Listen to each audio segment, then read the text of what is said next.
Hello, everyone, and welcome. Oh my God, it's a podcast. We're podcasting, and welcome back to the Solo Gamer Podcast. Things have changed a little bit. Some time has gone by.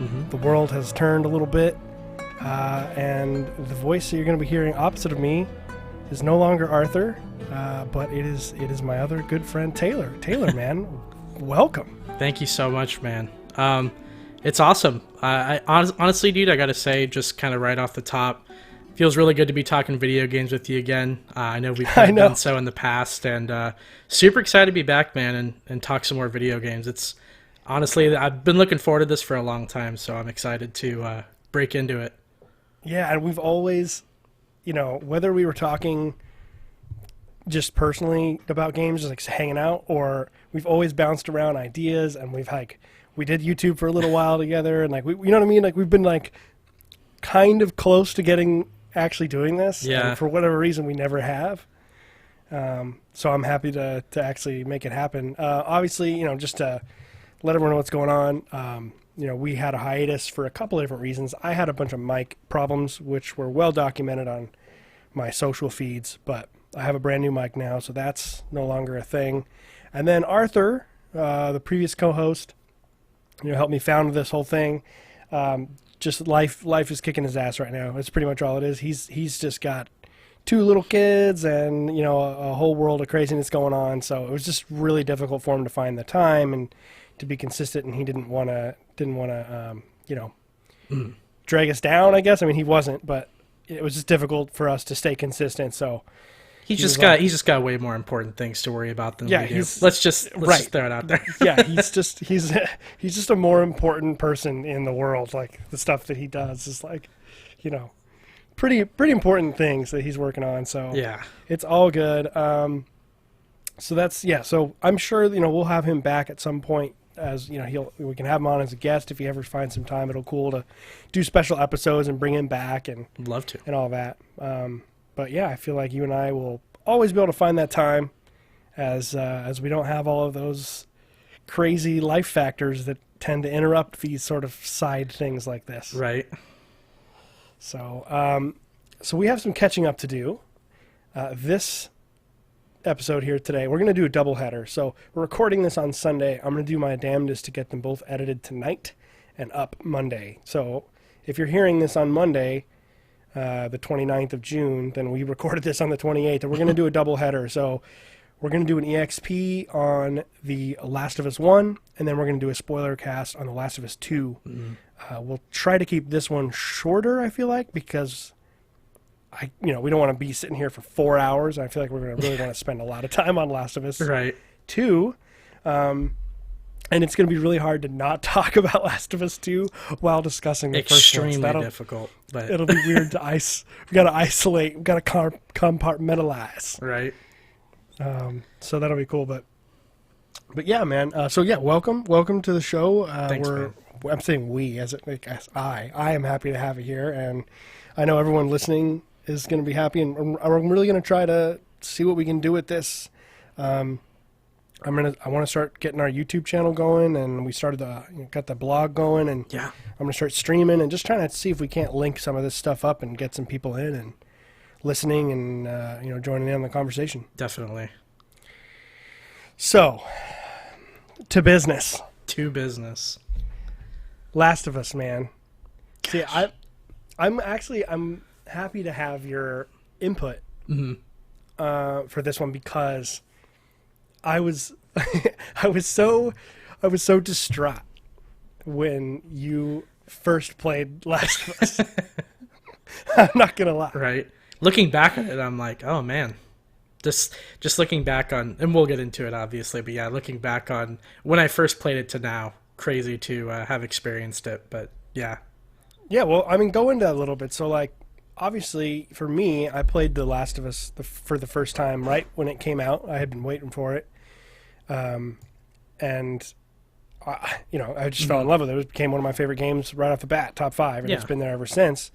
But you kind of had a different road with it. So, I'll go into that a little bit because I think it does help to shape our perspective on it now. Yeah. The fact that it's been one of my favorite games of all time since the first moment I turned it on in Right. 2013. That makes sense.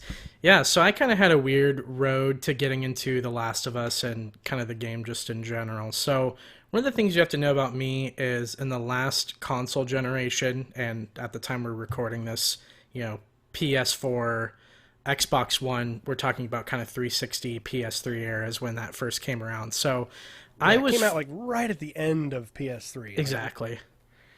So right around that time, I was firmly in the Xbox 360 camp at that time. I pretty much had an Xbox 360 throughout that entire generation. And so I didn't really get a whole lot of exposure to the PS3. Now obviously since I'm older and video games are like all I spend money on, now I can actually afford to kind of diversify myself and get into these different exclusives that these companies have. But obviously it wasn't the case back in 2013. So when The Last of Us had first come out, I had kind of heard some rumblings about it. Obviously, when it had first came out, it grew this huge hype around it. It was kind of people were touting it as the best video game ever made, and people were saying that it's really pushing the medium forward and so on and so forth. So at the time, I wasn't really able to experience it in kind of the proper way. So I actually remember, it's a weird memory of mine, but the first time that I actually ever had seen anything about The Last of Us was at a friend's house who had a PS3. Okay.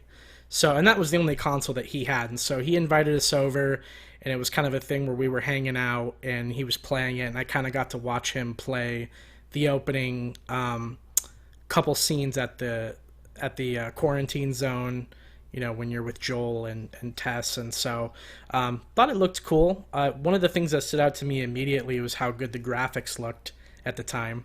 It's amazing what they were able to push out of the PS3. Amazing. I was like blown away by it, and especially coming from somebody who had just played the 360 and that was basically it.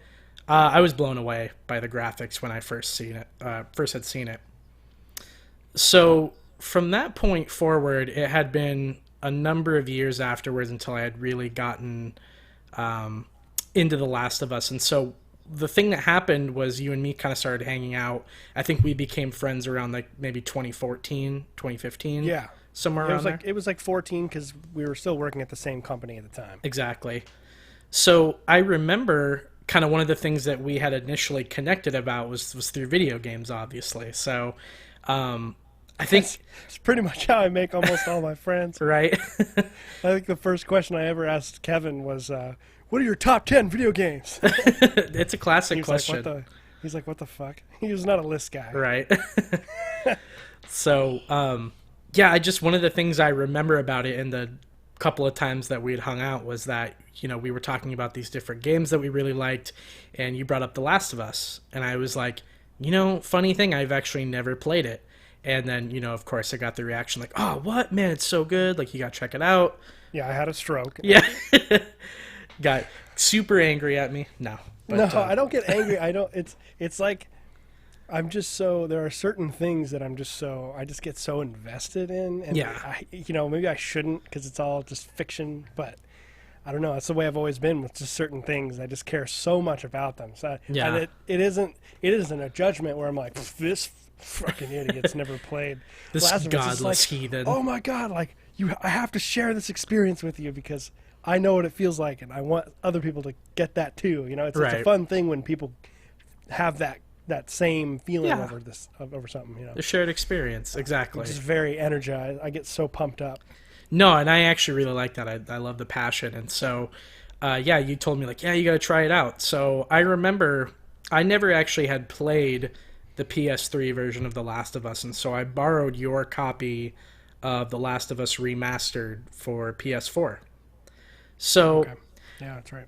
Yeah, and so I had played it for that week, about the entire week. I'd probably put maybe in like three or 4 hours into it a night, and I think I ended up beating it that same weekend. But my initial impressions of the game were that I thought it was good, but I thought rather than it being extraordinary or anything over the top, I kind of saw it as like slightly above average. And that was because mostly at the time, I think I was playing a lot of very gameplay focused games, a lot of shooters and stuff like that, kind of coming off the 360 era, and Right. didn't do a whole lot of like heavily narrative focused video games back then for whatever reason.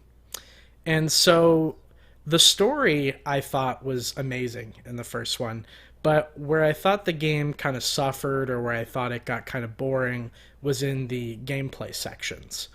Um, because one of the things that's kind of stood out to me about that particular era of gaming is that a lot of the times with these super narrative focused games, it kind of seems like there's a really good story, but then the gameplay sections don't feel as fleshed out really.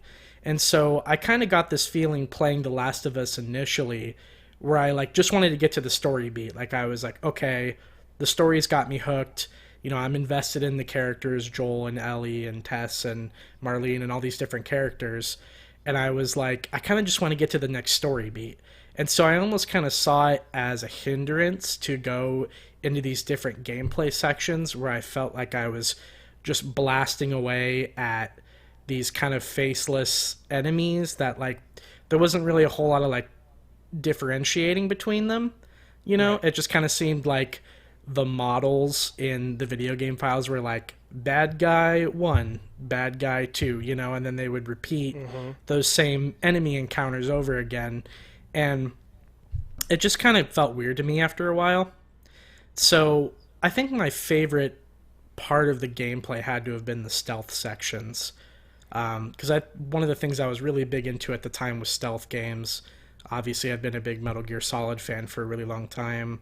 The Batman games, even though they're not completely stealth, have always been some of my favorite games. And so those are really the gameplay sections that I really liked a lot in the first game. But overall, my first impression was good, not great, I guess you could say. So that's kind of my history with it. But Yeah, and then you came to me with that information. yeah, I gave you my And review. I had to die and be resurrected. Right? No, I mean, I've gotten better about dealing with that. But I was just surprised, I guess, because and maybe part of it is experiencing it as it comes out with everyone else, and it's like, wow, Mhm. this is amazing, and it doesn't necessarily have the hype while the hype is being built, I guess. Yeah. Because it feels genuine when you're in the middle of it and you're going, wow, this is one of the best things I've ever experienced. And then afterward, when you're jumping into everyone already telling you that, it changes the way that you kind of perceive everything that's happening. And you're probably, if anything, Absolutely. you're a little bit more critical, and it might be a good thing in some ways. Hmm. It can go too far in one direction, because sometimes people are like, as soon as they find out something is popular, they're just Yeah. going to try and hate on it. So that's kind of the far extreme on that. And then there's the other where people are so hyped that they're kind of biased a little bit. Yeah. And so there's a kind of a middle ground to find there, I think, to try and be as objective as you can. Yeah. But I think for me, with my first experience with it, and what I remembered even when I was watching E3 gameplay trailers and stuff, was just that in so many games before that, I was always sort of imagining the way combat would look as far as like what's happening, and Sure. even in games that I like. So, you're shooting and you hit them with your gun, and it's just sort of a hitbox and they kind of die. And I don't know. And then if you were to film a movie about Halo, right, he wouldn't just be doing the same, hitting them in the face with the back of his gun in the same way. It would be Yeah. creative, right? They would have choreography. And I think that was the big leap for me with that game, and part of the reason the characters were so impactful, because there's other games with characters that I loved, Yeah. but the fact that everything was it had such a grounded, real feeling about it. And when I punch a guy and he's by a desk, Joel grabs him and smashes his face into the desk, and Yeah. like just the way that the world, it felt like you were really in it, and every fight felt so desperate, and I didn't feel like a super soldier. I didn't, you know and how Ellie comes out of nowhere and jumps on people and stabs them in the back, and I don't know, it just has this feeling to it that I had not experienced from a gameplay perspective too, not just the story, but like the melee is so the sound effects, the sound design, and just the way that it feels and looks, and it was just different, from a lot of other games that I had played before that, and I felt like the gameplay really. A lot of the times, not all the time, but a lot of the times the gameplay connects with the story. It overlaps in the right way because you're constantly like worrying about ammo. Do I want to make a shiv, or do I want to keep the, bandages for this? Do I want to make a Molotov? And you have all of these kind of gambling things, when you're crafting. Yeah. It's like, which one do you want? So like every part of the gameplay to me still always came back to the narrative of we are surviving, helping these two characters desperately survive in a world in which you're living day to day. Right. So like, I don't know. I guess I just appreciated that at the time. Yeah. Because I had not experienced that, and maybe because I don't know, you didn't play it that much later than when it came out, but maybe it was long enough to where other games had started coming up with similar things or what it was. But I don't know. It just has a. Yeah, when you escape, from, like in the basement of the hotel, and I don't know, I just had a feeling from that game where it's like, I don't know, my heart rate is up, and I can't believe I just, I got out of there, and I got Joel out of there, and I was just on the edge of my seat for the whole game because I was so invested in everything the whole time. Yeah. And that's still not something that happens really often. Even in games that I like, that have, I like Horizon. Aloy's a good character, but there was never a time where I was like, oh my god, Aloy might die, right, if I don't do this right. It didn't have that feeling. Yeah, it was less about the power fantasy and really more about the realism too, especially for that game in that time. But I think the interesting thing is that I feel like I'm not the first one to really, like, at the time anyway, have that take about The Last of Us. No, definitely not. And I'll be interested to see if there are more people that kind of grew up in the same timeline as me, especially when it came to the 360, right? Because, obviously with The Last of Us being a PlayStation 3 exclusive and, not a whole bunch of people owning it, I'll be curious to see if there's anybody who maybe felt similarly to me kind of right around that time. And if that was maybe the contributing reason as to why we maybe felt that way. But and so this is only the first half of this kind of this through line here, because you played it again just before the second one. Yeah. And it changed a little bit for you. Definitely. Yeah. So it was really interesting because one of the things I wanted to do was that The Last of Us 2 kind of got announced, what was it, I think at first, like maybe 2-3 years ago? Something. Yeah, it was a long time ago. Yeah. And so one of the things I knew I really wanted to do, because when I was diversifying myself and kind of seeing some of the opinions online, I was starting to kind of feel like maybe I missed something my first playthrough. Like, I couldn't shake this feeling when it came to playing through The Last of Us. And it's not like it's a feeling that I haven't had before, because I do think that there are certain games that not only take a little bit more to digest, but they also warrant kind of a second playthrough for you to really find your bearings and get everything solidified, especially when it comes to your opinion on it. So I had already known once The Last of Us 2 had got announced that I was going to play them back to back. And ultimately, I think that I benefited greatly from that experience. I honestly think nowadays, if you're going to play through The Last of Us 2, and, I won't break into it too much because obviously we're going to talk about The Last of Us 2, but I think playing them back to back is almost like required, Most definitely. Almost to a point of it being kind of a hindrance. Yeah. I was just talking to a buddy of mine about The Last of Us 2. I told him that I was curious if he got it. He's a big PlayStation guy. Mm-hmm. And he had gotten pretty far into the first one, but he never finished it. He's not quite like us. He doesn't have a lot of time, and he doesn't play a ton of games. So when he gets the chance, it's kind of like that. So he was saying, yeah, I wasn't sure, like, he was like, I don't know if I should even play the second one. And I just told him, no, just absolutely not. Yeah.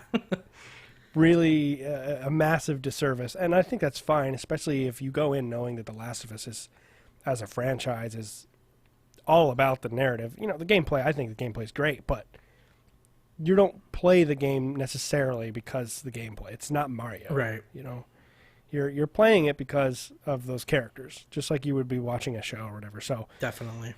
There's no reason not to play the first one first. And I think it holds up really well. I remember we were texting back and forth because we were both playing Last of Us 1 at the same time, just days before 2 was released. Still kind of blown away at how well the remaster holds up. Oh, definitely. Yeah, and I would say even putting it into the context of when it first came out, I mean, the graphics just look amazing. Like, it's crazy, like, the kind of technology that Naughty Dog has at their disposal, especially when it comes to motion capture and facial animation especially. I mean, oh my God. It turns it up to 10, obviously, with The Last of Us 2, but even for the original one, I mean, just the way that the facial models look on Ellie and Joel and the expressions that they show, those cutscenes have a lot of emotion put behind them. And oh my God. There's not really like an uncanny valley to even really be seen with them, you know? I think that's almost part of the reason why the cutscenes in that game looks as good as they do, is because the facial animation is just amazing. You really kind of sympathize and empathize with those characters in a way that, you know, at the time none of us could have thought really was possible. Yeah, and there's never a moment. It's almost difficult to go from a Naughty Dog game and then go into another game. Yeah. I had finished Last of Us 2, and then I was getting back into Assassin's Creed Odyssey to finish it. And Odyssey's a beautiful, beautiful game.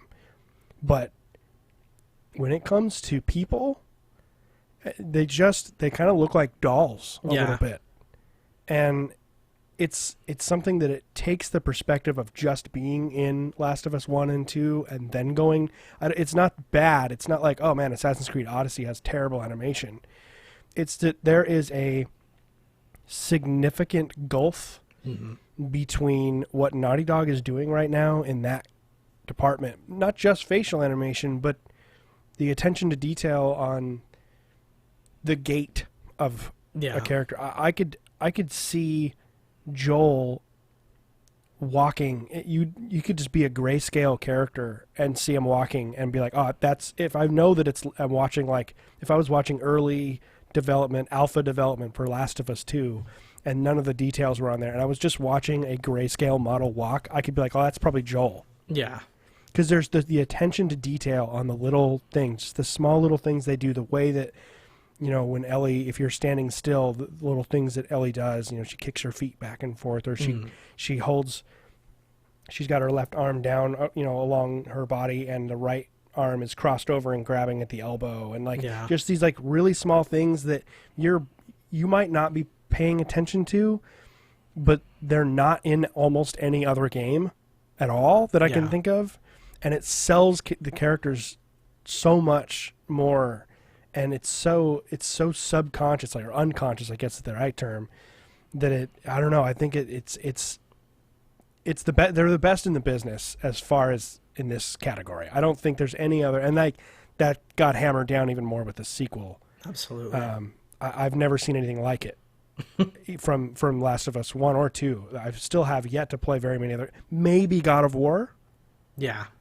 Is close, but it's difficult. I mean, I think that they are the best. You know, it's go play Fallout 4 for God's sakes, or even just go check out that Mass Effect trailer, because I remember we were talking about what was it? I think the trailer for Mass Effect 2, and I was like, wow, yeah, everything still looks pretty good, but like, wow, Shepard's face, just like no emotion, right? No emotion, and it's like they're like toys. They're like old toys where you can tell where the joints for motion are, and they're very limited. It's like elbow, knees, hips, and like that's it, you know. And so they kind of move. They're just kind of jerky looking, and they just don't have that the small little nuances of a human being. that fresh they off managed the to T-pose. capture. Exactly, fresh off the T-pose. So so I think that's still probably the most impressive thing about all the, both, like even the Uncharted series and The Last of Us. I still don't. There's really no other studio that's doing that kind of work, and No. it does. It's partially because the scope is so small. They're able to do that. You know what I mean? I'm comparing this stuff to Fallout or Assassin's Creed, these massive open world games. I mean, they can't invest into these small little animation details with, hundreds, if not thousands of NPCs to deal with. So Right. It's not necessarily a fair comparison, but it doesn't make it any less noticeable or jarring when you go from one to the other. Yeah. So for the first game, now that you had played it through the second time, and what was it that changed for you? Like, as far as obviously, your life experience comes into it, because this game is so serious, right? I mean, Yeah. and it relates to a lot of things that, that we maybe go through. Obviously, we don't get chased by clickers Right. on the daily.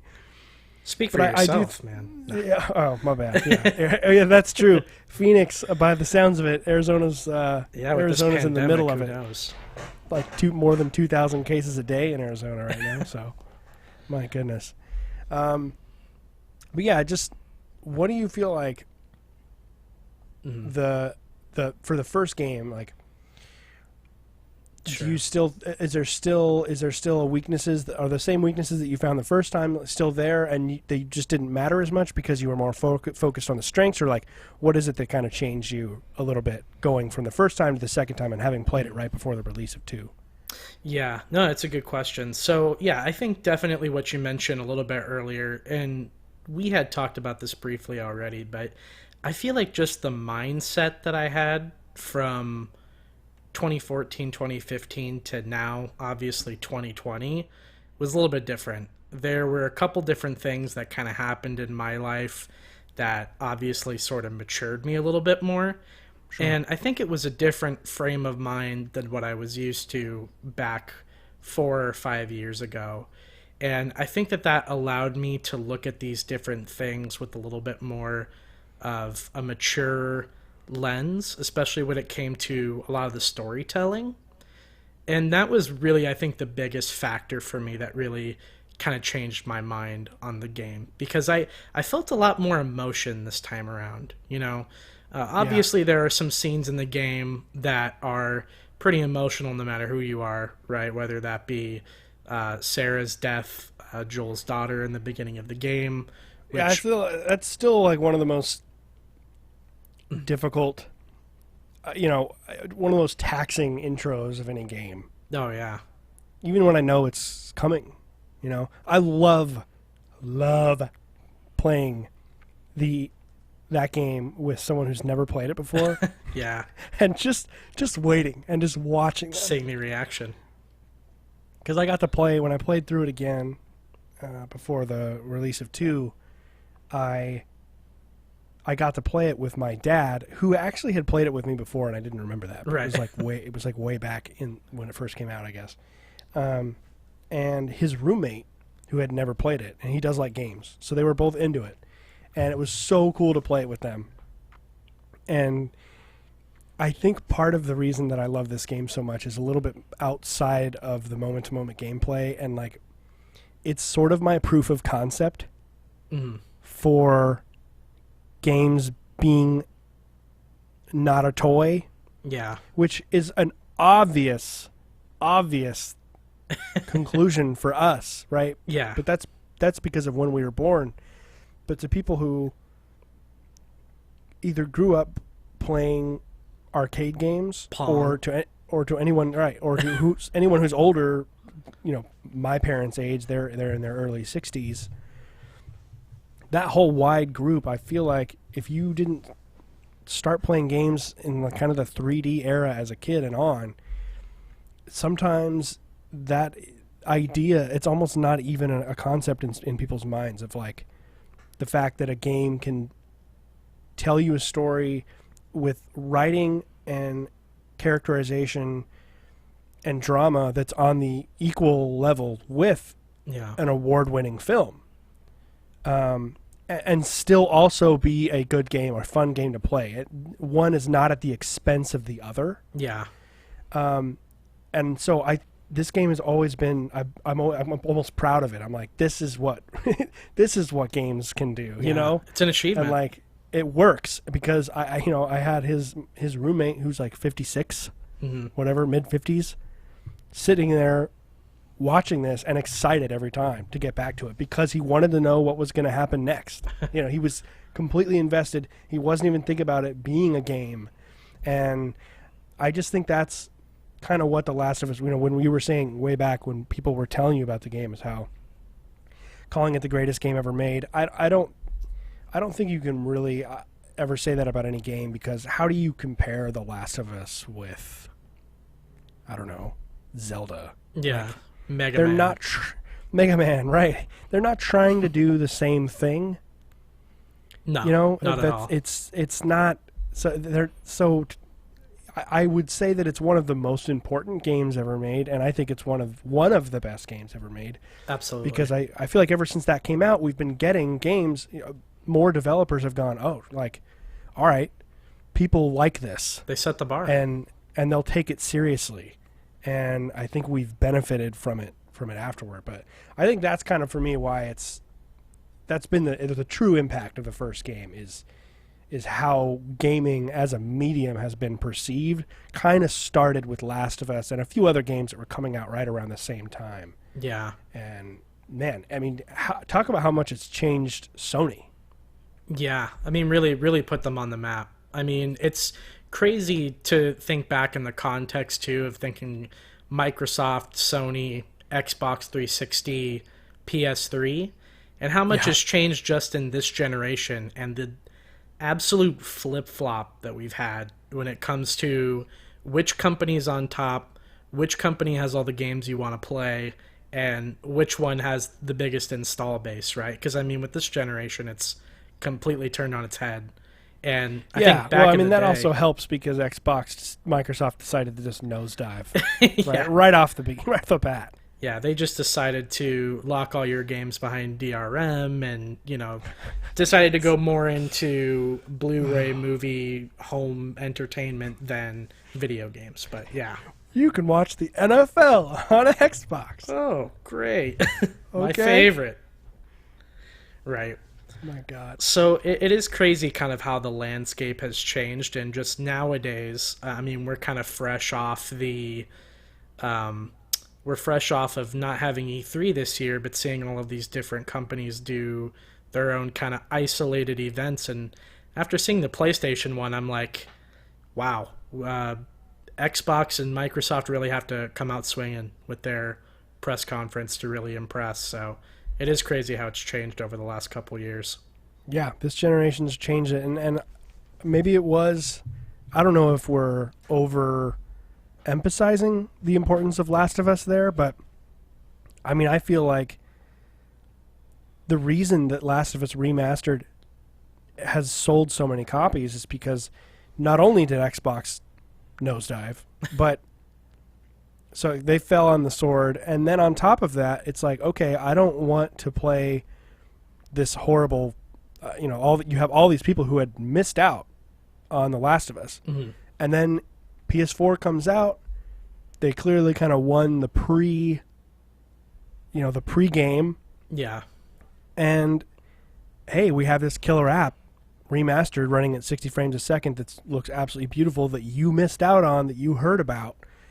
And everyone got to experience it and play it, and now that set them on the path of PS4. And then you got all these other exclusives that it's just like Sony said, this is our wheelhouse, the third-person story-based action game.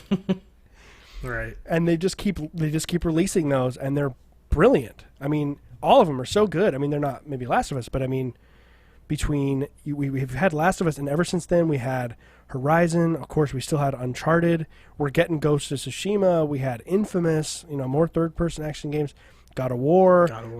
This is just what they do now. This is their bread and butter, and it's worked time and time again. And I just feel like that kind of back to that proof of concept thing it kind of started with. with Last of Us, and that switch, the whole audience kind of migrating to PS4 in 2014, 2013. It's just interesting to think about how one game can kind of have an impact. And if you think about it, I would say Halo was that game for the original Xbox. Definitely. Right, and that's the reason that Microsoft decided to continue investing in a console, is because Halo was a killer app and it really did bring people to their platform. You could not miss it, and that's kind of what happened there. So it just goes back and forth, and I don't know, we'll see what happens. But it's interesting to think of Last of Us in that context, which I had not before, kind of right now, actually.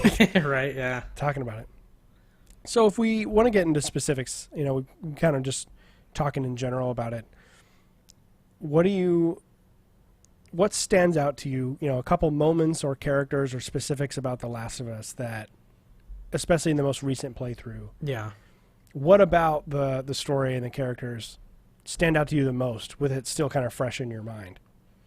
Yeah, so I think, well, it's interesting to bring it up as well, and this goes back to kind of what we talked about in the beginning when we're talking about that opening, first 30 minutes or so, right, of the game, where when I think one of the interesting things to me is that beginning sequence easily kind of throws you into the situation and shows you what kind of game it's going to be.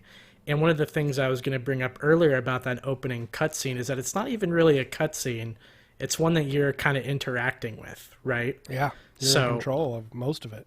One of the first things I think of, right, is when you're Sarah and you're walking through the house and, you're hearing all these noises, and then you get to Joel's room, right, where the door's cracked and the TV is on, and you walk in and, you're watching that news report where it's like, oh, we're out here outside of the building and yada yada, and there's people are infected, and then all of a sudden there's this explosion, and you can see the explosion from the building, right? Yeah, it's got that weird time lapse or that, almost like when you're watching someone on Twitch, or if you're watching people talk on the news from a distance, it's got that weird time difference. So it blows up on the screen, and you're like, what? And then boom, this really deep impact that you feel it. Yeah. So I think that was one of the things that game really excelled at too, is because it did have cutscenes that were proper cutscenes where you weren't playing anything, where you were really watching things. But there were a lot of sequences too where you were just kind of playing as Ellie, you were playing as Joel, and just walking through a sequence with dialogue and just kind of taking it all in. Yeah. I think the characterization easily is one of the things that stands out to me the most, right? Because Joel, at the beginning of the game, is a dad, and he's taking care of Sarah, and then Sarah ultimately dies, and then we're kind of thrown into a world several years later where Joel's kind of this jaded, he's this survivor, right? He kind of has this mentality of kill or be killed, and that he lost his humanity. He has nothing to really live for anymore, but he isn't the type of human. He's not the type of person that's just going to lie down and die and give up either. No. And so all you have left is this coarse, cold survivor, right? Endure and survive, as they say. Exactly. So I think. Oh, sorry. Go ahead. I was going to say, so it's kind of interesting the way that plays out over the course of the game, where your initial impression of Joel is that he's kind of this grouchy, he's kind of an asshole, and he doesn't really care about anybody. He only cares about himself. And in that particular world, that's the armor that protects him, is that if he doesn't have to care too much about people, then when they inevitably die, right, it's not going to hurt as bad as that first time. Yeah. And one of the things I love about his character, and you slowly see it over the course of the first game, is that you kind of sort of see in different parts of the journey, you see that the chinks start to come out of that armor, right? And you see those layers kind of start to be pulled back, especially once you're introduced, of course, to Ellie, and you're going through these different adventures with her in these different areas. And how annoyed he is with her in the beginning. Yeah, exactly. She's just an absolute burden. Yeah. You're going to get me killed, you stupid kid, Exactly. And it's very believable that arc from beginning to end, as far as what you're mentioning there, is where he starts and what she brings to him, that he never in a million years would have thought would happen. Yeah. It's crazy. And then, yeah, over the course of the game, right, you're just getting these little tidbits and you're kind of seeing him start to care more and start to regain that humanity a little bit. And obviously that kind of plays mostly in towards the end of the game. But yeah, I think easily the thing that stood out to me the most was the characterization of Joel throughout that first game and just the way that the narrative kind of flows. But what are the things that kind of stand out to you going back to it? Well, to expound on your point of characterization, I think something that, unless you're like a real like film nerd, or in this case, now a narrative game nerd, I think something that, and it's supposed to go unnoticed. It's sort of like, there's certain jobs in the creative industries where if you're not noticing something, the person is doing their job right. Mm-hmm. And good writing, I think, often ends up like that, because I notice bad writing. I've gotten better of noticing good writing, right? Because it is so easy to make ham-fisted dialogue, right? When Joel comes home in the very beginning and he's on the phone, he's talking about the contractor or whatever his job is. You could have had this wooden dialogue between him, like, "Hi, daughter," like you just could have. That you see a lot, and Neil Druckmann and Bruce Straley, who wrote this game, they understand how people really speak to each other, and because of that, when she gets him the watch and he tricks her and says it's not working, and she gets mad at him, and then he asks her where she got the money for this, and she says she sells hardcore drugs, and it's the stuff. It's like these really sort of passive little dialogue bits that happen between every character where people don't spell out A, B, C to each other. Right. That's show don't tell. That classic line is so true, and that happened at this game, and I think that's why all the characters feel so real, and why we're able to get so invested into fictional characters, is that the drama never feels forced. The way they speak to each other, you get lost in it, because good writing is really rare and hard to come by. Because you can get great actors, and a bad script will ruin great actors. It doesn't matter. And so for me, like, as a general arc for the whole game, that the whole game is built on an incredible script. And then from there you go there. But if you want to get specific, I think a big part of this game, what sticks with me on an emotional level, is the music. Yeah. I think his name is Gustavo, and then his Santo, he's got the two L's at the end, so it's like Santoya or Santoyoya or something like that. I can never quite pronounce it right, and I've heard it before though. But man, I mean, just incredible music that doesn't get in the way. It's not like a huge sweeping score that's playing all the time. It's like this really simple, emotional, like the guitars. A lot of the guitars he's using are not. They're not just like a regular acoustic guitar he uses for Eastern instruments. It just has this specific feel to it. And every time I hear any song from The Last of Us, it just immediately brings all the experiences of the game right back. It's like, oh God. Yeah. It's hard for me to hear it sometimes.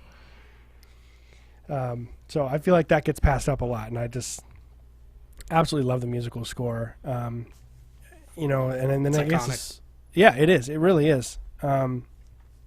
Without it being so front and center either, which can be cool. Like Elder Scrolls is kind of all about the music. It plays constantly, and it's like it plays a different role for those games than it does for Last of Us. And I like how they didn't force it too much, and there's times when the music's not on, right, and it's almost as impactful as when it is, right? It's kind of this knowing where to put that, when the audience is going to react subconsciously to music, and when they'll react subconsciously to not having music. I think is a really important skill for filmmakers and for game directors as well. And it's not easy to know all the time. So that's just a skill in and of itself. So let's go into some of the characters. Like, obviously, we kind of talked about Joel. I feel like people kind of forget about Tess, and even me. Not that I forget that she's in it, but I forget how good of a character she is. Yeah. You know, you get into it, I'm like, fuck, like Tess is awesome. Like the performance is so great. I'm not sure who the voice actress is. I'll have to look it up at some point, but just I kind of forget how strong of a character she is, and how you could almost, the first time you're playing it, you know, I expected her to be through the whole game. Yeah, I think everybody did. Which is cool. Like I think that sometimes you kind of feel like, oh, okay, this is gonna be, this guy's gonna die in the next room. You know? Right. Yeah, I don't know. Do you have any? Do you feel that same way about Tess? Like that she kind of, because she does die. Yeah. Somewhat early on, that she gets left behind, and obviously it's a little bit about Joel. You know, this game is about Joel and Ellie, but I think because of that, she kind of gets buried in the narrative. And every time I go back, I'm always like really impressed with her, and kind of, it makes me sad to play it, because I wish she could have survived. I would have liked to have seen what happens if she would be able to stick with them and go to Jackson, and you know what I mean. I want to know which is what makes losing her sad, and why it matters. Is because she's so strong in the narrative.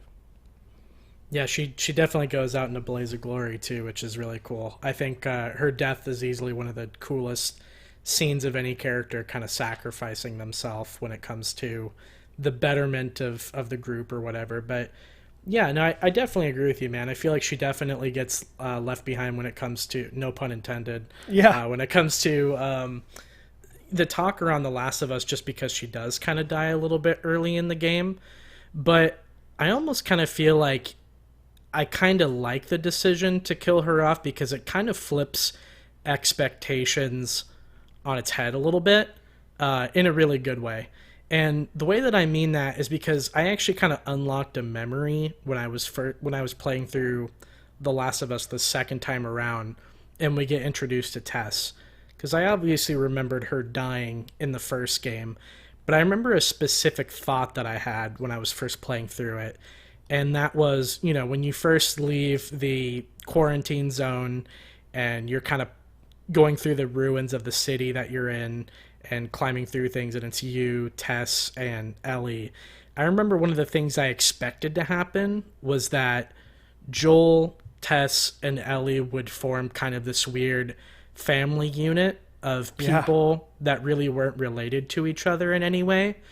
And I thought the thing that they were kind of going for was that, like, you know, family isn't like blood related, right? You can have these three people who aren't related at all, but the circumstance of being in the apocalypse is kind of what brings them together.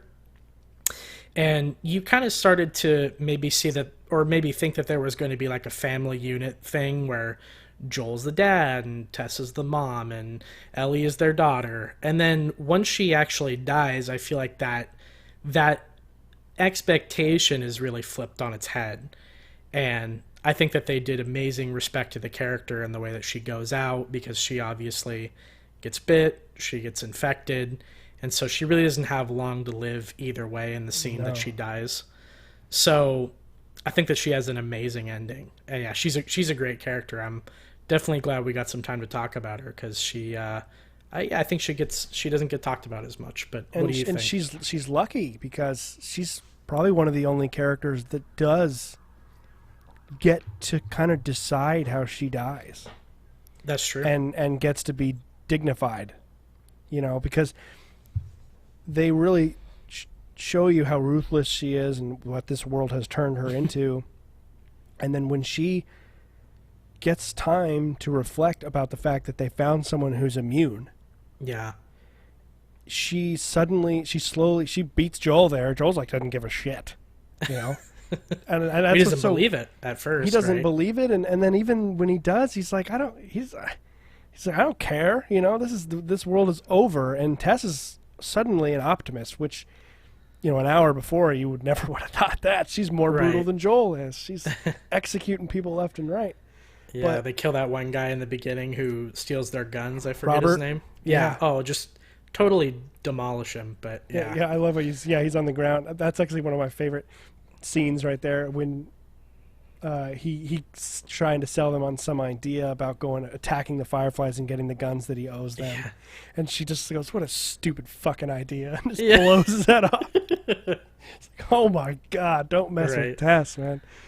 But I like that even when you have a character who's got a short little arc and they die, it's still an arc, and it's totally believable. You can see this thought that the fact that there's a person who's immune, all of a sudden she's like, we have to do this.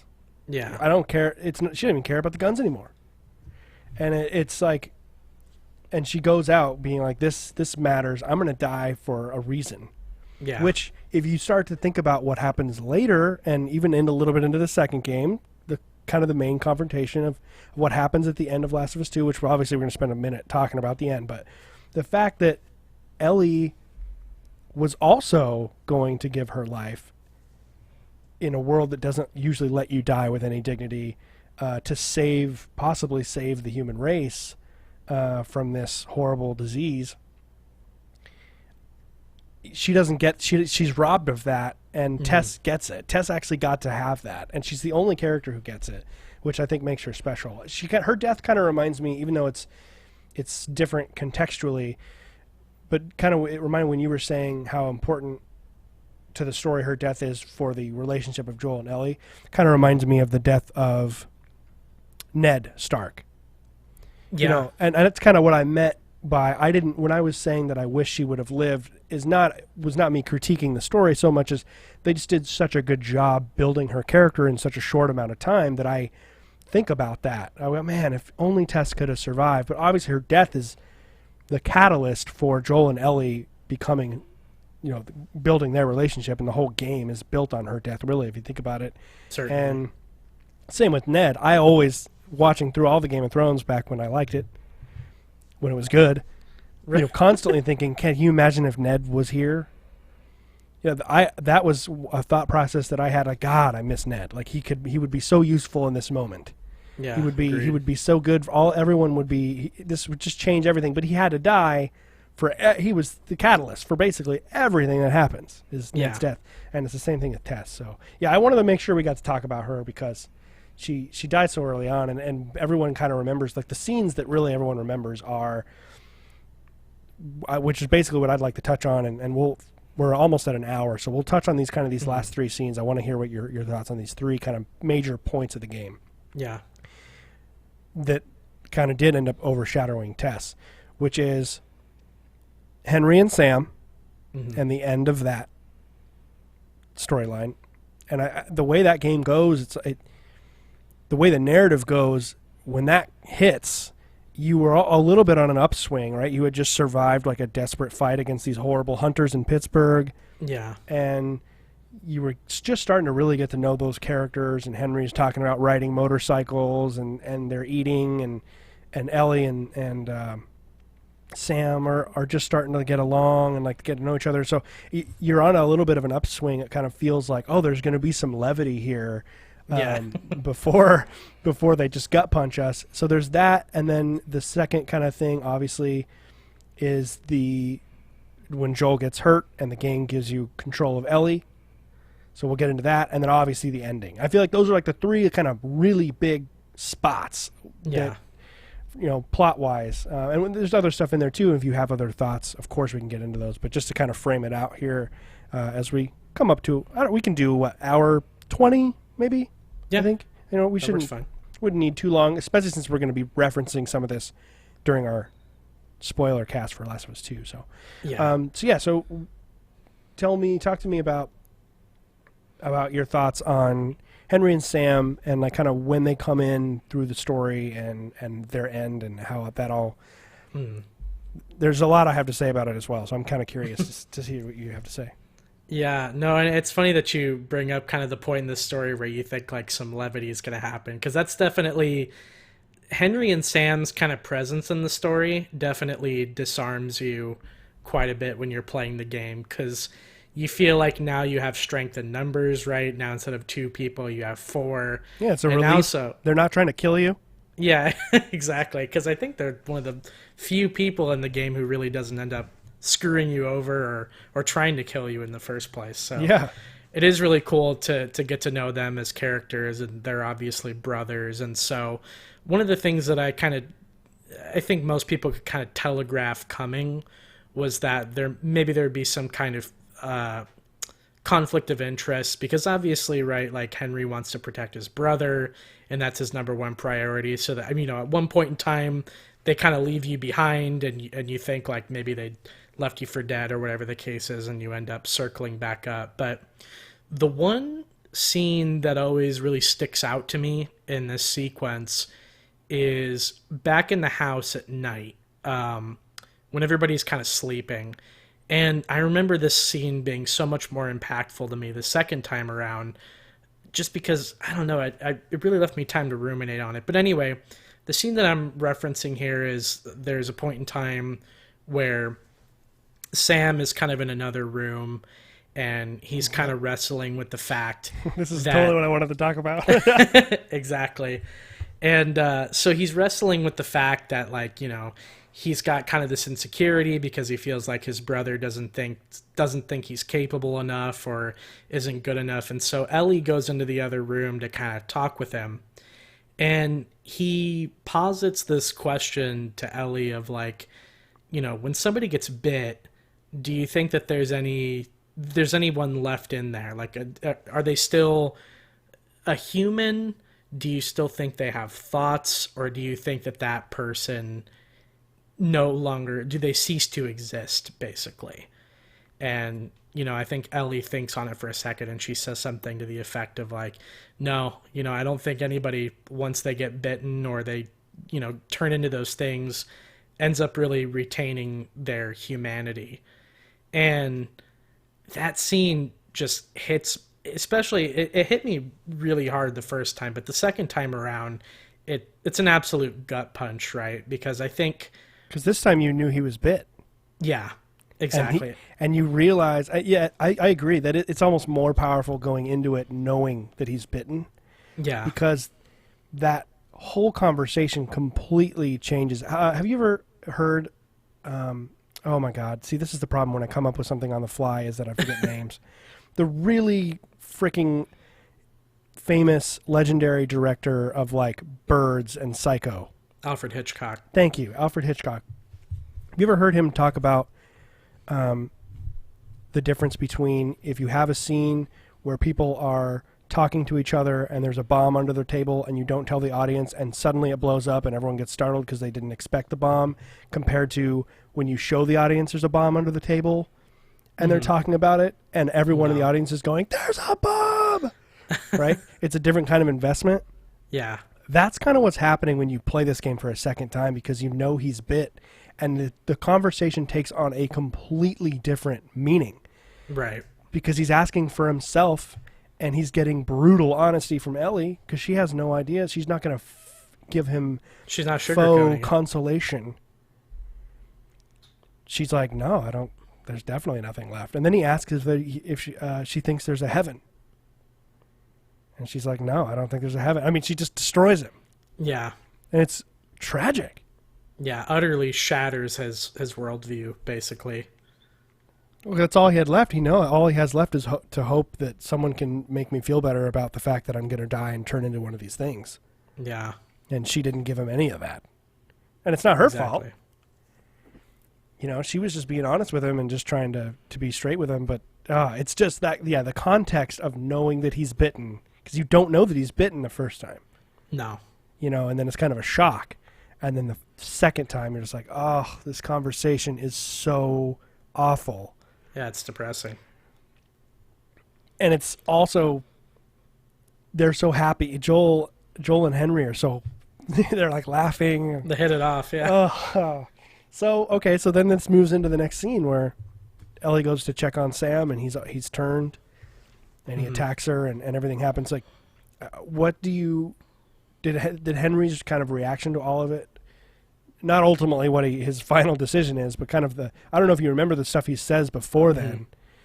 What do you think about some of that? I thought that was pretty powerful in a lot of ways as well. Yeah. No, so the dialogue that he says is kind of escaping me, but I think, you know, it's kind of crazy to see somebody process grief like that, Yeah. process it so quickly, and make such a split decision that when he ends up basically like freaking out and he points the gun at Joel and he's like, "This is all your fault," and you're like, "Oh no, what am I gonna have to kill this guy now?" After this like incredibly traumatic scene of his brother, turning into a clicker, Yeah, and and he shoots at Joel. I mean, he purposely, because when Joel goes for the gun, he purposely misses. He shoots at him. Stay away from that. And then he starts blaming. Well, no, then he just kills Sam. He shoots Sam. He has yeah, because Sam's about to get Ellie. He shoots Sam, and then he starts blaming Joel. And that's not. If I was to be honest, if I'm writing this, I don't think it comes to my head to feel like Henry would. Why? How in the world? yeah. It doesn't make sense. But obviously, he's not in a position where he's thinking logically. He's not in the frame of mind. Yeah, But I don't know that I would have put that in there. I just thought it was an interesting. That Neil is writing the script, and he's like, I think that based on what I know of this character that I created, I think he would start blaming Joel. yeah, It's just really interesting to me. And then obviously he doesn't, because once that he keeps going and he decides to take his own life, if he really did blame Joel, he would have killed Joel, right? I mean, right. it's so heartbreaking and thought provoking to see this, like you were saying, like this mental process that all takes place in maybe 25 seconds. Yeah, And I just feel like it just sets the tone for the rest of the story. Like, don't put your guard down, because yeah, as soon as you do, this world is going to come back to haunt you. And I think that theme carries over to the sequel. I know we're avoiding talking about the sequel. I think that theme was made very clear in 1, and that theme was made very clear again in 2, which is why I'm so surprised at some of the reaction yeah, to the events of 2, which we're not going to talk about or spoil here. But I feel like that is a central theme of, if you give in to hope, if you get comfortable. and you get comfortable and you let your guard down and you give someone your humanity, you're going to regret it. And Yeah, I feel like, if anything, that is like a motif of this whole storyline. But it keeps happening because guess what? These are human beings, and that's what we do. right. Unfortunately, We cling from shred of hope to shred of hope until there's really none left. well, we're a social species. We're not robots that have zero. You know what I mean? Like we don't always go logical. We get attached. It's just no way around it. And unfortunately, Right. there's no way that anyone's really going to learn that lesson. I think Joel has probably got the closest to anyone. Joel and Tess, clearly. And maybe these hunters, these guys that live in Pittsburgh that trap people, and that's a pretty gruesome sequence, which we're already past that, but just the fact that they trap all these people, they take all their clothes and everything, and they Yeah, burn all the bodies. And so there's a lot that we have let go of in this world as humans, but there's still just that little bit of people holding on, not knowing better. And so then it bites them again. We move on through the game. They make it Jackson. Him and Tommy have a really interesting relationship. I think Tommy is also just an absolutely fantastic character. agreed. I don't know if you have anything. I didn't know if you were wanting to talk about Tommy at all before we move on to the kind of the next big story point, or Yeah. The only thing I can really say about Tommy, first of all, is I think I agree that he's an amazing character. And I think that his character only gets built on and more interesting in the sequel. Yeah. But I don't know if you felt I don't know if you felt the same way that I did the first time around, but I remember in my first playthrough a long time ago, kind of not really trusting him a whole lot at first. I was kind of worried about his motivations, and that was only because eventually you find out that he was basically an ex-Firefly. Yeah. And him and Joel basically had a falling out, which kind of started this whole thing. And, or started them really being separated. And so, I think once you get to Jackson and you meet him as a character, at least I was anyway, I was kind of wary about like what his intentions were, or maybe if he still lived as a Firefly, or maybe had that part of him wasn't completely left behind. But those are the thoughts that I had about him upon first really getting to know him. Okay. Yeah, I mean, I think as you play it and you realize, especially if you haven't played it a couple times, looking back, you can tell that Joel was probably the reason they had that falling out, because Tommy's a lot more of an idealist. Yeah. I think Tommy is a better person than Joel is in a lot of ways. Yeah. I think that he held on to a lot more of his humanity. I mean, he ended up getting married to Maria. Yep. And where do you find him? You find him in Jackson trying to turn on a dam to build a community. You know, and Joel, meanwhile, is like, you know, a few months before was like, I'm taking this stupid snot-nosed kid that's just cargo. And obviously that's changed by the time you get to Jackson, but like I feel like that's that if you need a comparison between who's probably a little bit more of a better person, at least in this world, it's Tommy. Yeah. And so I think their relationship is great, and I love and also the fact that you hear Joel tells Ellie, the last time I saw him, he told me I never want to see you again. And what does Tommy do when he sees him? Gives him a giant hug and tells him how happy he is. So, so it's like Tommy is just like a really good dude. I think that's why it's a refreshing change of pace to run into someone who isn't lying, or even Henry and Sam at one point abandoned Joel and Ellie. Mm-hmm. They make up later, but even that, like, you just can tell. Like, I don't think Tommy would do that. I think Tommy is somehow survived despite the fact that he's kind of thinks with his heart first. Yeah. He's gotten lucky, I guess. And he joined the Fireflies, and the Fireflies have a political, ideological reasoning behind their doctrine or whatever, and he joined them, and that's why they split. And he's just clearly more of an idealist than Joel ever was. And so I think that's an interesting take on them, especially as Joel being the main character and you're watching him change because of Ellie. Yeah. So I think that's a really great relationship. And this is what I'm talking about with this game, is just like, I feel like I'm in English class talking about a book that we read. Right. Except for I didn't give a fuck about those books when I was a kid. And now I understand what good literature does. And I was so excited to talk about all of this with you. Well, I don't know, man. The Last of Us it's not Great Gatsby or anything, right? So, I mean, it's not course, Great Gatsby. Well, and I think it's fair to say that it's I'm not comparing Last of Us to Shakespeare or something. I mean, it's different levels, but I think that when you have any kind of medium, regardless of the medium, if you have really in-depth characters and they're going through traumas, and these traumas are changing the way the characters think and act, I think there's always going to be a lot. And if it's done well, there's just going to be a lot to talk about. I like that kind of analyzing. And so anyway, we'll keep moving through the game here. So the next kind of big point they get to is, they're still looking for the Firefly base, and Tommy tells them to go to the university in Utah. Mm-hmm. So we get there, and kind of the big event is that they get attacked by hunters, and oh my God, I remember the first time I played Last of Us. when Joel falls off the ledge and gets impaled on that rebar, man. Yeah. The first time I played that game, I was like, he's dead. He's going to die. Yeah. And they have the whole sequence where you're like crawling through. Ellie's leading you out of there, and you're falling over, and the screen's all blurry, and your vision's blurry. Yeah. And then when he basically falls off the horse, and that's kind of the end scene there. It's like I just lost it. I remember just absolutely losing my shit over that. I was so upset that he had died. And then that's when it goes to the bunny. Yeah. Getting shot with the arrow, which is like, again, there it is.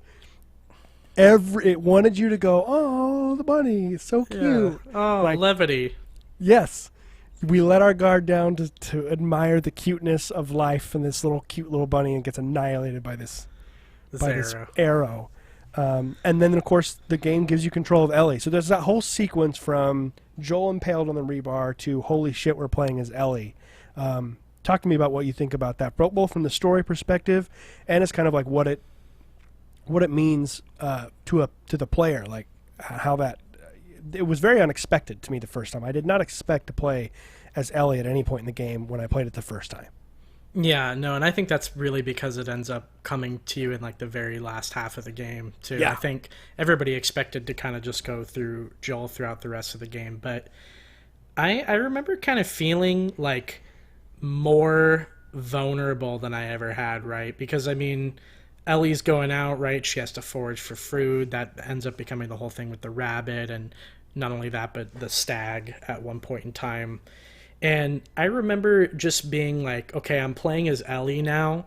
And even though Ellie and Joel pretty much control the same way, I felt a little bit more vulnerable than I did for some reason. Yeah. Like, and then you end up running into the two characters who end up being in kind of the cannibal group. I'm forgetting their names for some reason. David. Yeah, David. And you end up kind of taking on this horde of clickers with him and getting to know him. But throughout the entire time that you're with him, there's kind of this air of just like, you know, you don't trust him. And Ellie doesn't really trust him as much as a character either. Yeah, well, she's just kind of learned not to trust anyone.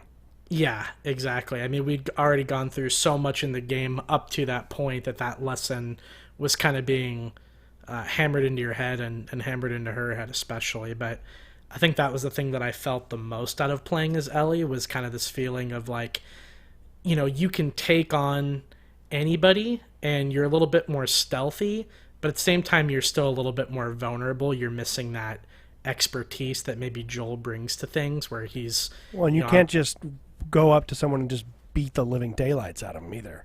Yeah, exactly. You got to be more methodical about your approach to a lot of these characters, and you ultimately basically have to rely a lot more on stealth and your ability to kind of sneak around. But that was one of the things that really stood out to me about it. Yeah, and you get the bow and arrow, of course, which is such a nice development. The ranged stealth kill is a big achievement. Yeah. You know, I don't have to, and you can get the arrows back after you kill them too. So it's like you've been spending this whole game like, oh fuck, like here I'm going to make this damn shiv.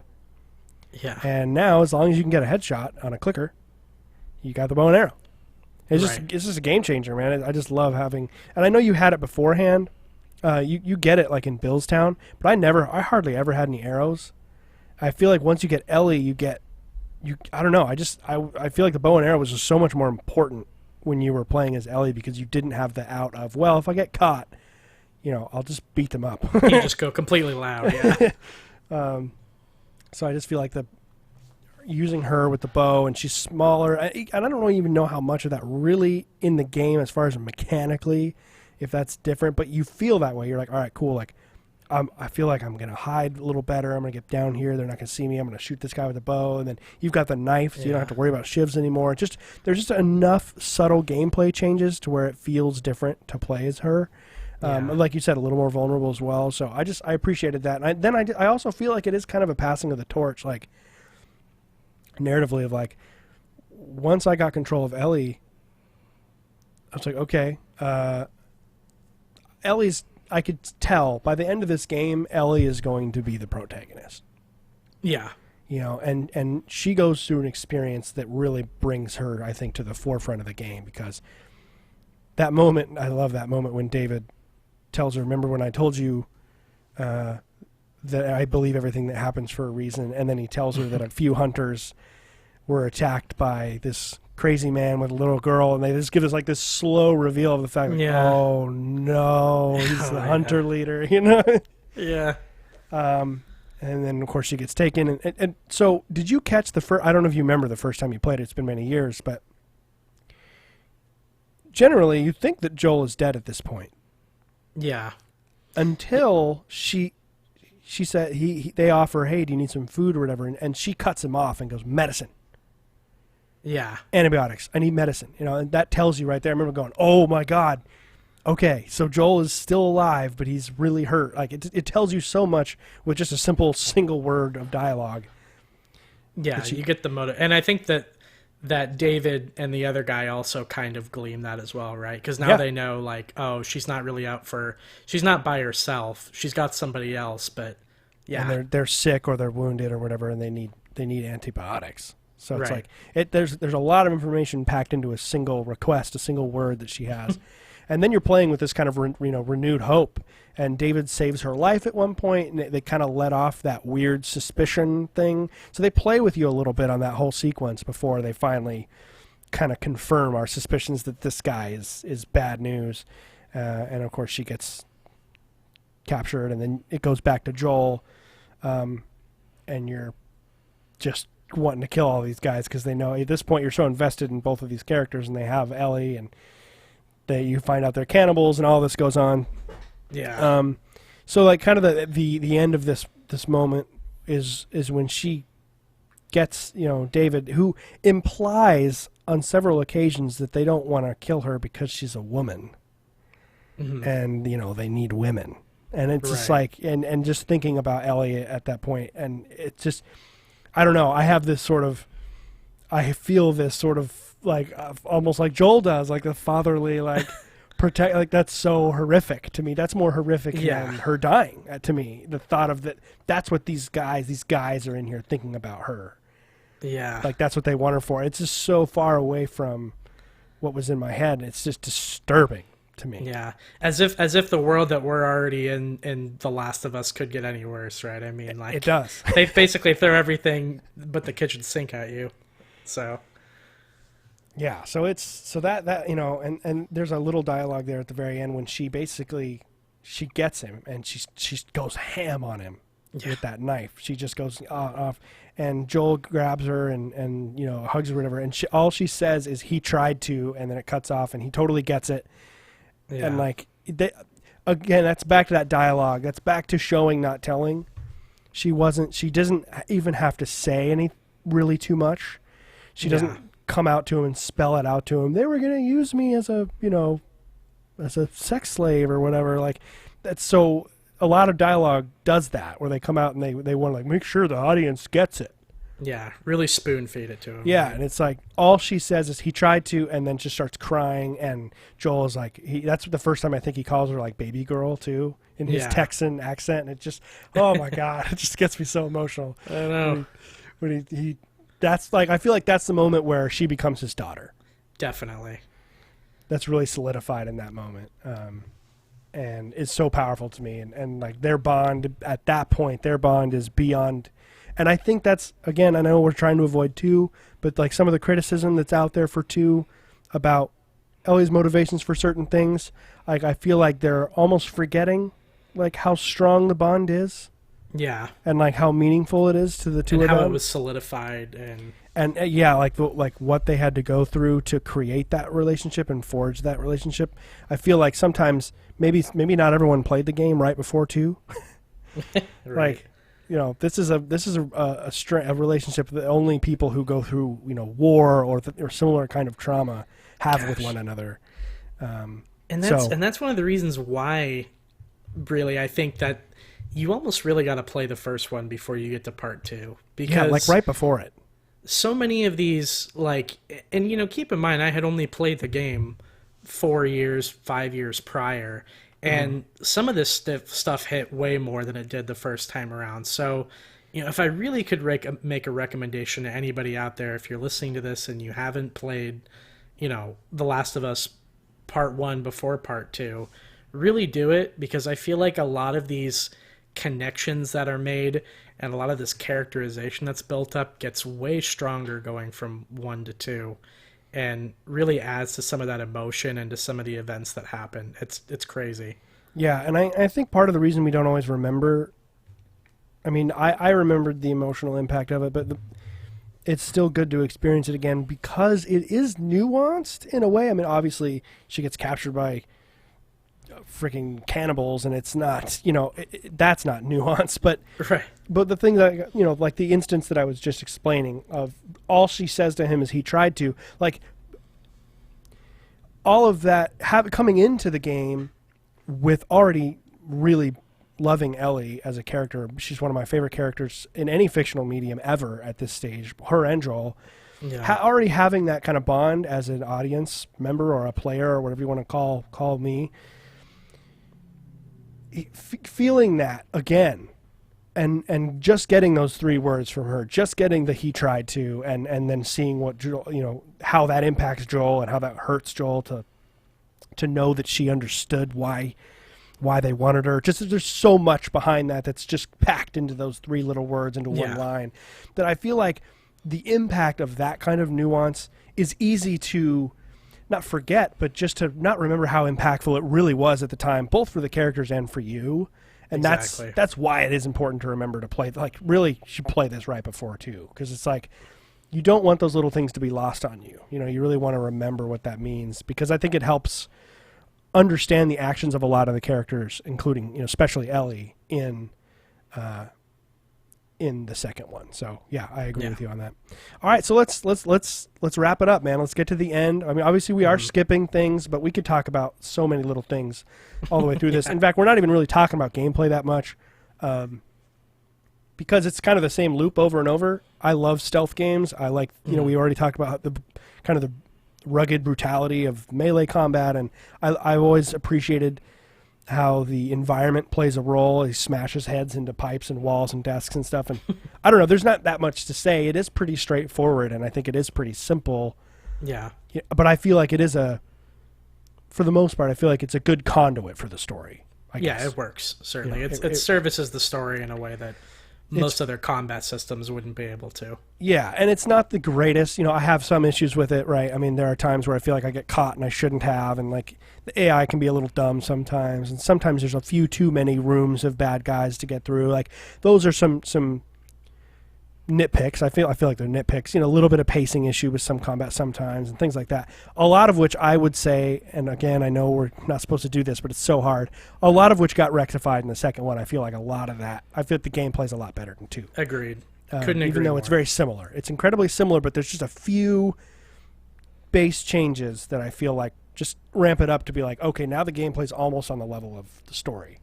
Yeah. So that's why we're kind of skipping over. We could be going over this with a fine-tooth comb, and fuck, it's already been an hour and 20 minutes. So I can't believe it either. Yeah. Right. So let's go to the end, man. We get through all of that craziness. The bond is beyond solidified. We get to the hospital. We get through Salt Lake City, which is just beautiful. That game is, fuck. That's Salt Lake particularly, like with the mountains and the lighting of it's like this clear day and it's sunny. And it's so green. The city, I don't know. There was something. A lot of this game is real dark. Like Boston is like bricks. Boston is like bricks and sewers. Pittsburgh is like, I spend half of Pittsburgh in a fucking hotel and down in the basement, and then in like a shitty neighborhood. And then Jackson is beautiful, right? You're in the woods. It's more nature. So that's kind of a nice like, oh wow, we're in like the actual woods now. The second half of the game, I don't know if you noticed that actually, I just realized that right now, is a lot prettier than the last half. Or the first half, excuse me. Absolutely. It kind of melds the two worlds, right? Because kind of like you said before, we go from like being in a very like urban cityscape setting to kind of like the foresty sort of more out in nature sort of setting. And then towards the end, I kind of feel like they almost meld the two together, where like the overgrowth of the city has made it particularly green, like you mentioned. And so you get this really cool blending of like cityscape that's overgrown by nature, and there's a lot of these like underground like waterways and things of that nature. It turns the city into a really interesting area to play through, whether you're above ground or you're below ground in kind of the sewers. And you know, most of the sewers are flooded, right? And there's even a bunch of, like when you go into the subway for the Salt Lake, compared when you're in an underground space from the first part, like you were saying, like when you're in the sewers or the basement of a hotel, and when you're in like the underground freeway of Salt Lake, even though you're underground, it's dark. It's like there's all these holes in the roof, and this piercing sunlight is like hitting the water, and it's all glistening and like green. The grass is growing where the sun hits. It's like even their darker spaces still, for whatever reason, they're just tonally different. And I don't know. I don't know if does that say something? Like, is it matching the way, you know? It feels very hopeful for a long time. You know, of course they had the classic moment where they find the giraffes.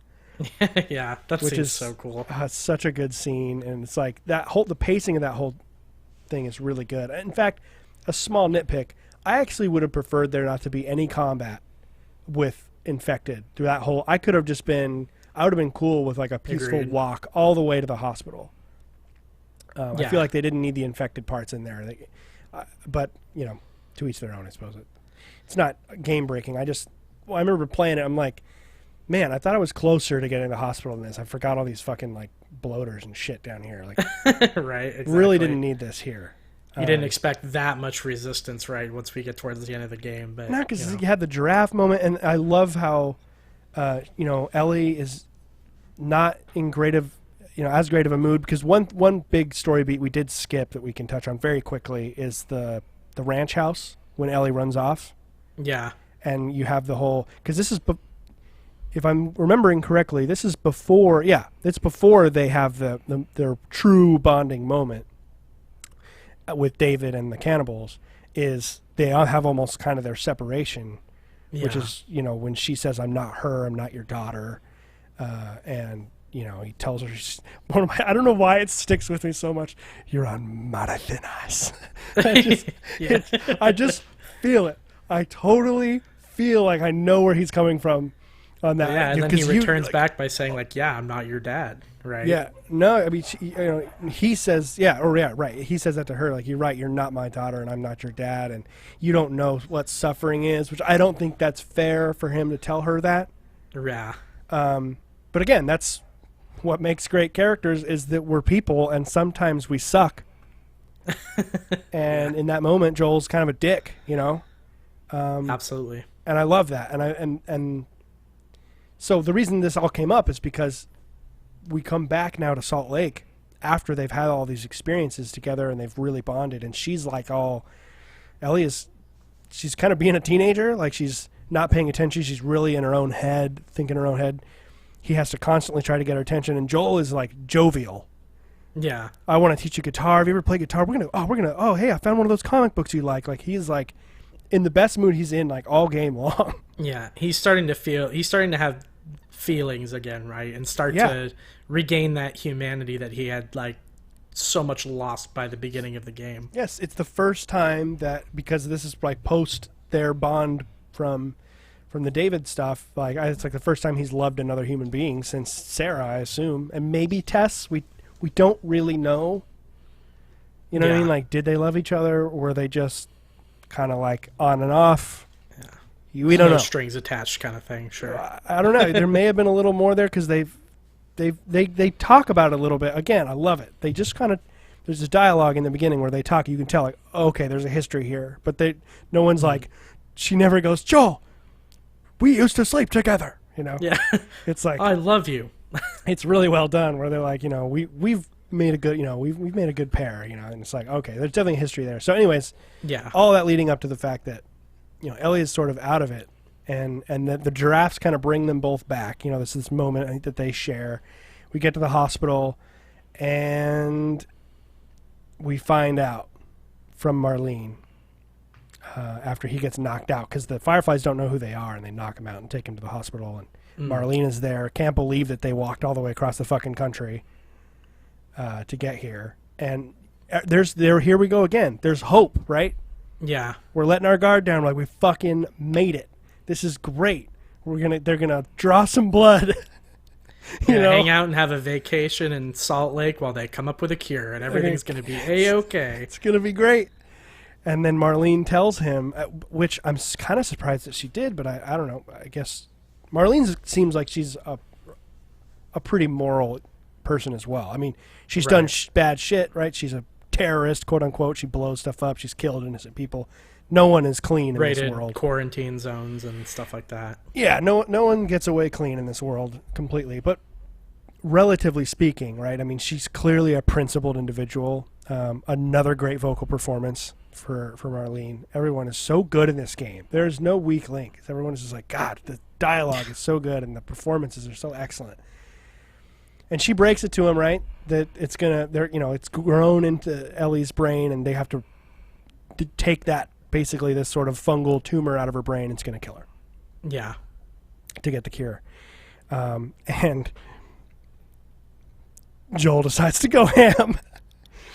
That moment, man, it like brings it all back when he's getting escorted out, and he gets the gun from the guy and is just unloading rounds like into the dude's like gut. Yeah. Because he knows it's not going to kill him immediately. and he's asking him questions. It just comes back so fast. I mean, 22 minutes ago, we were petting giraffes. Yeah. And now we're murdering entire hospitals full of men and women. And I remember the first time playing it going, I don't know what I feel about this. Yeah. He's blowing these guys away. They're trying to save the human race, but I don't want Ellie to die either. Yeah. The conflict there it's so fucking good. I mean, it's so challenging and it's why I think The Last of Us has been pushed on this pedestal is like, I am playing this character and I'm not just killing these dudes without any thought. Like every time I'm killing one of these soldiers, I'm like, fuck. There is no turning back from this, Yeah. How did you feel when you were both, I don't know, whether it's the first time or this time, it doesn't matter, but just kind of give me your thoughts as to like when you realize that Joel is probably going to kill everyone in this hospital trying to save the human race. Yeah, it's crazy. I think my impressions the first time I played the game were a little bit different than obviously this last time that I played it a couple weeks ago. Because I remember kind of feeling similarly to you when I first played it, where I was like, I don't really know how I feel about this, right? Like, yeah. Killing Ellie in order to create a cure for the cordyceps, virus could potentially be something that's groundbreaking. And not only that, but you also get the really good voice recording, or I think it was a voice recording of the lead doctor, yes, who says something like, this could easily be one of the biggest breakthroughs since the invention of penicillin and this and that. So I remember the first time playing the game, I was like, oh man, I don't know if this is exactly the choice I would make. And then it was like the second time I played it a couple weeks ago, I was full on like, yeah, no, I kill everybody. I'm Joel now, and this is exactly how I feel. And this is how I feel, and I think that it's justified in the sense that Joel has seen pretty much nothing but the worst humanity has to offer for the last like 25 years or 20 years or whatever. Yeah. Time and time again, yeah. So, even if you, and I don't think this is one thing that doesn't really get addressed in the game, and not really in the second one either, that I think could be, all these people who are all upset about the fact that there could have been a cure, I think it's too late. Yeah. 20 years, the whole world has been completely annihilated, and all we have are these little factions of people that are surviving.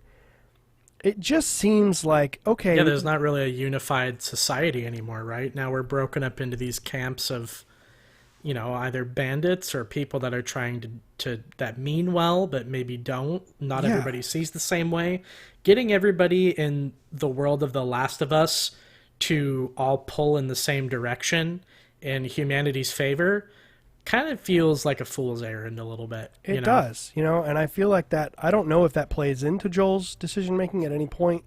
I don't think it does. I think that he is just, he's, all he has left, his last bit of humanity is in Ellie, and I think it is pretty selfish. I don't think he's thinking about all of these big picture things. No. I don't believe that he's going, oh, like, I think it's too late for the world anyways. Like, he's like, you can't touch her. She's my daughter. I'm going to fucking kill you. No, I almost think he processes the decision the same way that Henry does earlier in the game, right? Like, when faced with a traumatic decision, the way that we kind of process that in a split second and in, the heat of passion is completely different dependent on person by person. So you can almost kind of understand the reaction that Joel has when presented with the news that this little girl who he's spent months and months of time with and built this relationship over is going to be taken away from him, right? Yeah. I mean, now he's just had the ability to feel like a human being again and not as much of a survivor or, kill or be killed. And I think you definitely sympathize with him that second time around, or at least I did, right? Where I was like, no, this is completely justifiable. Yeah. Yeah, and I remember the first time I played the game, when we do make it to the surgery room, and it gives you control there, and the doctor's standing there, and you're standing there. I actually thought the first time, and I'm so glad they didn't, but my brain in 2013 was going, oh, I get to make a choice. Mm-hmm. And I stood there, and I looked at Ellie, and I looked back, and I'm like, there's no choice here. And then I just killed the motherfucker. And I was so blown away by this. And then he gets her, and he calls her baby girl again on the table. Jesus, it gets me, man. Oh, okay. And he gets her, so good. And he picks her up, and he goes down, and he ends up killing Marlene as well, and like Tess style. Yeah. He shoots her from underneath Ellie, she doesn't see the gun, right? And then puts Ellie in the car. And this, I love the way this was shot, where it's going back and forth between him telling Ellie in the car as they're driving away the lie of the fact that it didn't work and it was all BS and all that, and there was multiple people who are like you, all the shit he's telling her, and it's cutting back and forth between what actually happened. He shoots Marlene, puts her in the car, it goes back to them driving and him explaining, and then it goes back again where Marlene starts begging for her life. And I love that because Marlene is like this really down-to-earth, serious, all business. You felt like if this woman would go out, she's going to go out kind of like Tess would, Yeah, like, exactly. fuck you, like I'm going to... Blaze of glory. And then he gets back to her and she's like begging for her life on the ground, like wimpy. I loved it because it was like, okay, like not everyone has the same thought Fortitude. Process. When you get to death's door, do you do what Tess does and kick that door down and run in there, or are you like this sniveling? She knows she's been killed and she's like trying to make deal with him. It's like I loved that, and then you just come after her anyway, and you just puts a round right into her face. It's like so. Yeah. This game just does not let up with stuff like that. No. You thought maybe some games or movies you would cut and you'd hear a gunshot, or he wouldn't do anything and you wouldn't know if Marlene was alive or not. It's just like it shows you he's just so brutal, man. He just not even a second executes thought. her. No, didn't even. You just come after her anyways and just executes her, and then tells all those lies to Ellie, which is heartbreaking. Like he wants to make her feel good about it, but did you feel that she believed anything that he was telling her the first time? No. Right? It seemed like it was going right. And that's the genius of the writing of this game too, is that like it's not like like Ellie straight up says like, I don't believe you, like tell me more, right? No. Like you can see it's written on her face that she's just like that doesn't that doesn't seem true. It doesn't make any sense. Yeah. And then at that point when they're in the car and they're driving and he's telling her all that, she just turns over and like goes to sleep. Yeah. She just can't handle talking about that. And then they start heading back to Jackson, the very last scene, which I think is just like, God, the ending is, it's so fucking good. Oh my God. When they just get there and turn around and she tells him the kind of, what she's been through. She even kind of references what we would eventually experience in Left Behind. Right. See, and how everyone has died or left her in her life because of this thing, this cordyceps, and begs him to tell her the truth, to confirm that he was being truth, and to swear it. And he swears it, and then that camera zooms right up on her face, like really close. And she just says, okay, and then cut to credits, man. I was like, oh, my God. It's still, I think, my favorite ending of anything ever. Which is like a ridiculous thing to say, but come to think of it, I don't think a story has ever ended, for me personally, like the way I like it, my style of like writing and like what I like, I can't think of anything where it's like, that was a better ending. God, it was so gripping. And then, at the time, too, you're thinking like, are we ever going to see this continued upon? What is the story like? But the way it ends is just so nice and kind of self-contained to where, obviously we didn't know that we would end up getting a sequel, but even if we hadn't at the time, it's still, I feel like, wrapped it up in a way that was just perfect, right? Yeah, and I was actually on record, I've been on record as saying, I was someone who said, I don't think this needs a sequel. Yeah. Because I feel like the first one is as close to as perfect as you can get. I was wrong. Right. We'll just say that.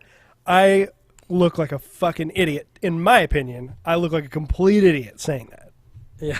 But at the time, I could not think, as someone who, I can't call myself a writer. I've never published anything.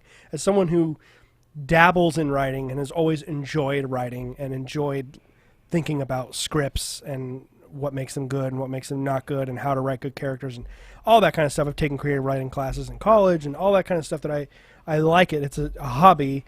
I could not come up with what do you do after this? Right. You don't need to, right? I mean, it was just the perfect encapsulation of the whole game. Absolutely. Oh, and there we are. Yeah. Hour and 40 minutes. Last of Us. Holy shit. Remember when we said we were going to make this short and concise, I feel like and you know what? We skipped a lot. Yeah. I mean, I really just wanted to hit on the entire game. No. I guess the only other thing I want to say, which is sort of like a 30,000-foot view, not really about the plot, something that I think helped me buy into the world, because zombies are, I think, kind of hard to sell now. Yeah. Definitely. They've just been overdone, and I don't know if you remember this. This is a long time ago. It was like back in 2011. Naughty Dog and Sony released a BBC cut of a documentary about the cordyceps fungus that takes over this ant and grows into his brain and takes over the ant and has the ant walk up on the branch and then blow up all the spores over the ant hive. Yeah. So it's a real thing. Cordyceps are. Yes. And I just love that idea of making something that's kind of as cheesy and corny and overdone as zombies are, and trying to find a way to really ground it, because I buy it a lot more than I buy, the Gates of Hell, or somehow virus doesn't really make sense as far as how that would cause zombies, what viruses do to the body and how they reproduce and it just doesn't really, it really doesn't make any sense. Yeah, but the cordyceps it's hard to buy that as a concept in itself, but yeah, I agree. This isn't reanimation, right? This is parasitic. Mm-hmm. And there is an actual real world example of it happening to other creatures. And I just really appreciated that. I just feel like that was a really intelligent way for me to if it didn't bother me. I wasn't thinking, oh, zombies. I was like, holy shit, this is serious. Clickers. And the artwork, the idea of having this giant pluming mushroom thing. I go on a hike in the woods and I see mushrooms growing up the trees and I'm like, shit, looks like a clicker, man. Right, exactly. And I totally agree too. I think one of the things that was really evident about The Last of Us 2, and especially when it came out, is I think at the time it came out, I think we were right in the height, or maybe just leaving the big zombie craze that happened, especially when The Walking Dead had come out and that was made huge. its run. Yeah, and it was the most popular show on television for a number of years. But I totally agree. The fact that the way that they did a zombie story and didn't make it completely stereotypical or like anything that we'd ever seen before was a breath of fresh air when it came to that particular genre. Because now zombies are just whether it be Resident Evil or The Walking Dead or whatever, right? I mean, zombies functionally are kind of the same in almost every medium. Yeah. And I can definitively say, without a doubt, I think that The Last of Us has the best use of zombies I've ever seen in anything, whether that be book, World War Z, or The Walking Dead, or Resident Evil even. I think it's the best zombie anything that you'll ever get, and I stick by that. Yeah, I think part of the reason that it's so good and effective is because I don't consider them zombies. Colloquially speaking, what the word zombie means to us as a culture, right? They're not zombies. They're victims of this fungi. My brain is constantly pulling on this scientific. It makes it more sad to me because I feel like you can hear the runners, as they call them, the kind of the least infected or the most recently infected humans. Yeah, are making all this vocal sounds and they sound like they're In crying pain? and in pain a little bit, and like there's just a little bit more to it. Like the zombies, I feel like in most of the time, they kind of lose that you're not thinking about them as people. They're just like these gross creatures that used to be people, but there's still like this weird connection where like this whole world is very sad, and sometimes when I'm beating the shit out of a runner, I'm like, I'm sorry, man. Yeah, I mean, it literally sounds like in every sense of the word, it sounds painful, right? Yeah. To be changed into one of these things and have to live like that, And you even get that from some of the notes you see across the game, like people describing the way they feel, where they get hot and they're miserable and they're itchy or whatever, and they build this hunger.